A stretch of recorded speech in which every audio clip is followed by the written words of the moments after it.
세상 부귀와 바꿀 수 없네. 영 죽은 내 대신 돌아가신 그 놀라운 사랑 잊지 못해. 세상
오늘 아침 우리에게 주시는 하나님의 말씀은 요한복음 1장 19절부터 34절까지의 말씀입니다. 유대인들이 예루살렘에서 제사장들과 레위인들을 요한에게 보내어 내가 누구냐 물을 때에 요한의 증언이 이러하니라. 요한이 드러내어 말하고 숨기지 아니하니 드러내어 하는 말이 나는 그리스도가 아니라 한데, 또 묻되 그러면 누구냐 네가 엘리야냐 이르되 나는 아니라. 또 묻되 내가 그 선지자냐 대답하되 아니라. 또 말하되 누구냐 우리를 보낸 이들에게 대답하게 하라. 너는 내게 대하여 무엇이라 하느냐. 이르되 나는 선지자 이사야의 말과 같이 주의 길을 곧게 하라고 광야에서 외치는 자의 소리로라 하니라. 그들은 바리새인들이 보낸 자라. 또 물어 이르되 네가 만일 그리스도도 아니요 엘리야도 아니요 그 선지자도 아닐진데 어찌하여 세례를 베푸느냐.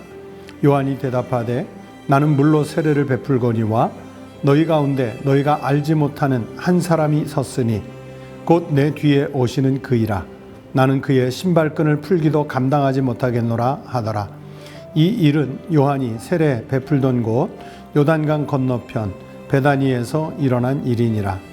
이튿날 요한이 예수께서 자기에게 나오심을 보고 이르되 보라, 세상 죄를 지고 가는 하나님의 어린 양이로다.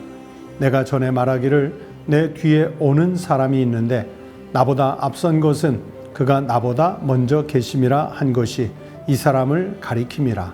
나도 그를 알지 못하였으나 내가 와서 물로 세례를 베푸는 것은 그를 이스라엘에 나타내려 함이라 하니라.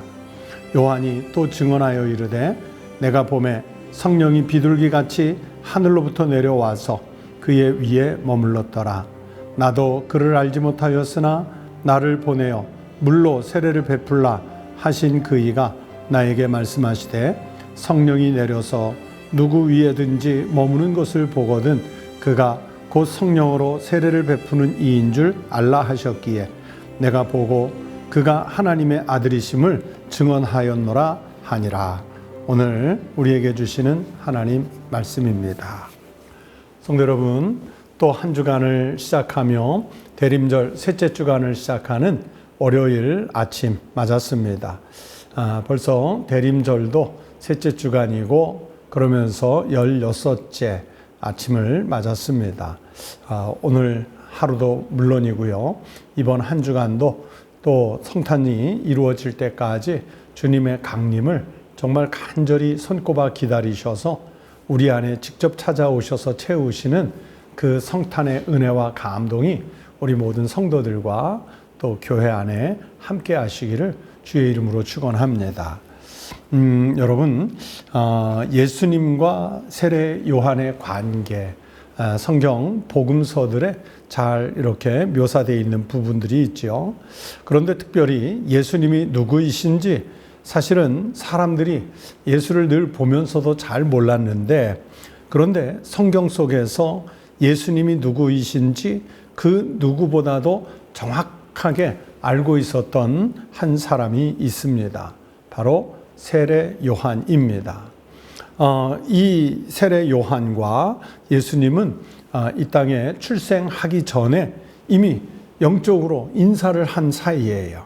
그래서 누가복음에 보시면 세례 요한이 그 어머니 엘리사벳의 모태에 있을 때 예수님을 그 태중에 있는 예수님을 알아보고 기쁨으로 뛰돌았다고 누가복음 1장 44절이 말씀하고 있습니다. 누가복음 1장 44절 말씀이 이렇습니다. 보라, 내 문안하는 소리가 내 귀에 들릴 때에 아이가 내 복중에서 기쁨으로 뛰놀았도다. 지금 세례 요한을 잉태한 엘리사벳과 예수님을 잉태한 마리아가 함께 만났을 때 엘리사벳의 태중에 있던 세례 요한이 장차 세례 요한이 될 그 아기가 복중에서 기뻐서 뛰놀았다 하는 것을 누가복음은 그렇게 기록하고 있습니다. 여러분 또 성경을 계속해서 보시면 요한은 출생한 후에 어려서부터요 빈들에서 광야에서 지내기를 좋아했고요. 특히 안나스와 가야바가 대제사장으로 있을 때에 하나님의 말씀이 빈들에 머물러 있던 세례 요한에게 임하면서 회개의 세례를 선포하셨지 않습니까? 회개하라, 천국이 가까웠느니라. 예수님보다 앞서서 회개의 말씀을 선포했던 사람이 바로 세례 요한이었습니다. 세례 요한은 광야에서 어떤 일을 했느냐? 주님이 오실 길을 준비하는 삶을 살게 되는데, 이 세례 요한이 예수님을 직접 보며 한 말이 오늘 요한복음 1장 29절 말씀이죠. 뭐라고 말씀합니까? 보라, 세상 죄를 지고 가는 하나님의 어린 양이로다. 보라, 세상 죄를 지고 가는 하나님의 어린 양이로다. 그렇게 말씀하세요. 그만큼 제가 앞에서 예수님이 누구신지 정확하게 알고 있던 사람이 세례 요한이라고 그랬죠. 그래서 요한은 예수님이 자신보다 먼저 계신 분이라는 것을 알았어요. 30절에 이런 말씀이 있습니다. 그가 나보다 앞선 것은 그가 나보다 먼저 계심이라. 이렇게 말씀했고요. 또 그러면서 34절에서는, 오늘 본문 34절에서는 그가 예수님을 말하는 거죠. 그가 바로 하나님의 아들이시다 라고 증언을 해요. 34절에 보면 내가 보고 그가 하나님의 아들이심을 증언하노라. 이렇게 세례 요한이 자기의 그 말씀을 통해 예수님을 하나님의 아들이라고 증언을 합니다. 성경은요, 여러분 누구의 입을 통해서 그리스도의 이름이 증거가 되는지, 누가 그리스도가 하나님의 아들 되심을 증언하는지를 아주 복음서에 분명하게 말하고 있는데, 바로 요한복음 전체를 또 읽어보시면 바로 요한복음에 나오는 요한이 기록한 이런 여러 표적들이 바로 예수 그리스도가 메시아 되심을, 그리스도가 되심을 증언하고 있습니다. 스페인의 대표적인 화가 가운데 프란시스코 데 수르바란이라는 분이 있어요. 17세기에 주로 활동을 했던 화가인데, 그런데 이 프란시스코 데 수르바란의 그림 중에 어린 양의 그림이 아주 유명합니다. 짙은 어둠 속에서 다리가 묶인 채 죽음을 예감하듯이 체념하며 쭉 늘어져 있는 그 새끼 양은 군데군데 뭉친 털이 이렇게 초라해 보이지만, 그런데 그 초라한 그 뭉친 털이 동시에 환하게 빛나는 그런 모습을 하고 있습니다. 그래서 이 그림의 제목이 아그너스 데이, 즉 하나님의 어린 양이라는 제목입니다. 여러분, 이사야 53장 7절에 보면 장차 오실 메시아를 선지자 이사야가 무엇으로 표현했냐면 도수장으로 끌려가는 어린 양과 같다. 털 깎는 자 앞에서 잠잠한 어린 양과 같다. 그렇게 묘사를 했습니다. 그렇습니다. 하나님의 어린 양은요, 이 프란시스코 데 수르바란의 그림처럼 그 십자가의 고통과 죽음 앞에서도 잠잠하실 것이라고 이사야 선지자는 예언하고 있지요. 그래서 그 어린 양이 하시는 침묵은 우리를 향하신 사랑 때문에 침묵하신 것이고, 우리의 죄를 대신 짊어지고 스스로 묵기셨다는 복음의 메시지가 바로 이 그림 속에 담겨 있습니다. 여러분, 우리 성도들 중에도 선교지 방문하면서 몽골에서 이 현상을 목격한 적이 많은 분들이 있을 텐데요.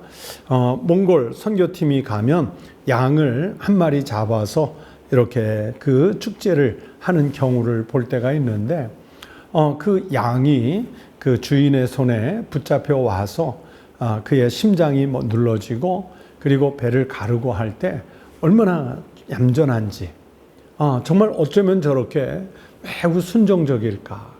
반항하지도 않고 몸부림치지도 않고 그냥 지그치 그 주인의 손길에 자기의 생명을 바치는 그런 모습을 봅니다. 마음 약한 사람들 볼 때는 그 어린 양이 그렇게 희생돼서 죽는 모습을 보면 함께 양의 마음이 돼서 가슴이 미어지고 참 아픈 그런 장면을 느끼게 되지요. 그런데 몽골에서 양을 잡는 것을 볼 때마다 바로 예수 그리스도께서 세상 죄를 지고 가는 하나님의 어린 양이었다는 이 본문의 말씀, 또 이사야 선지자가 도수장으로 끌려가는 어린 양, 털 깎는 자 앞에서 잠잠할 수밖에 없이 순종했던 어린 양, 그 모습이 늘 떠오릅니다. 여러분, 우리는 구원받은 사람들이잖아요. 그런데 우리의 구원은요, 결코 우리의 능력 때문이 아니라 바로 그렇게 묶이신 어린 양의 순종에 달려 있습니다. 그런데 그렇게 무력함처럼 보이는, 무기력하게 보이는 예수님이 그 십자가에서 죽으심으로 인간의 절망을 짊어지신 이분이 그리스도이시다. 십자가에 달리셔서 저렇게 돌아가신 저분이 그리스도이시다. 이 사실을 누가 증언해야 될까요?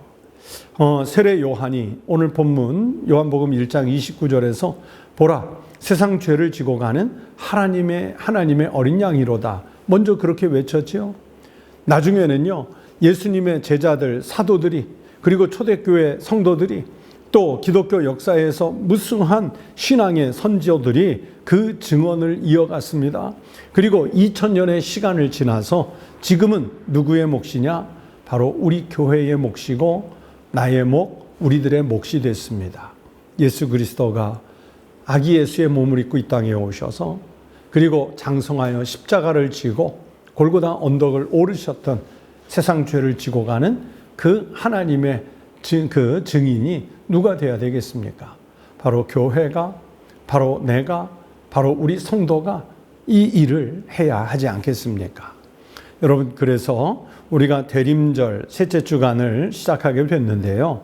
여러분, 이 대림절은 아기 예수의 탄생만을 기다리는 그런 절기는 아닙니다. 잠잠히 묶이신 어린 양, 십자가로 세상을 구원하신 예수 그리스도를 함께 기다리는 절기지요. 그러면서 예수님께서 재림으로 이 땅에 강림하시기를 기다리는 절기입니다. 오늘을 살아가는 우리가 그래서 그분을 증언하는 시간이 바로 과거도 아니었고 앞으로 다가올 미래도 아니고요. 바로 지금입니다. 그래서 우리가 오늘을 살아가면서 세례 요한이 예수님을 현장에서 증언했던 것처럼 우리가 그분을 증언하는 시간을 가져야 합니다. 이러한 삶의 증언들이 오늘도 여러분의 입술과 삶을 통해 세상으로 전해지기를 소망합니다.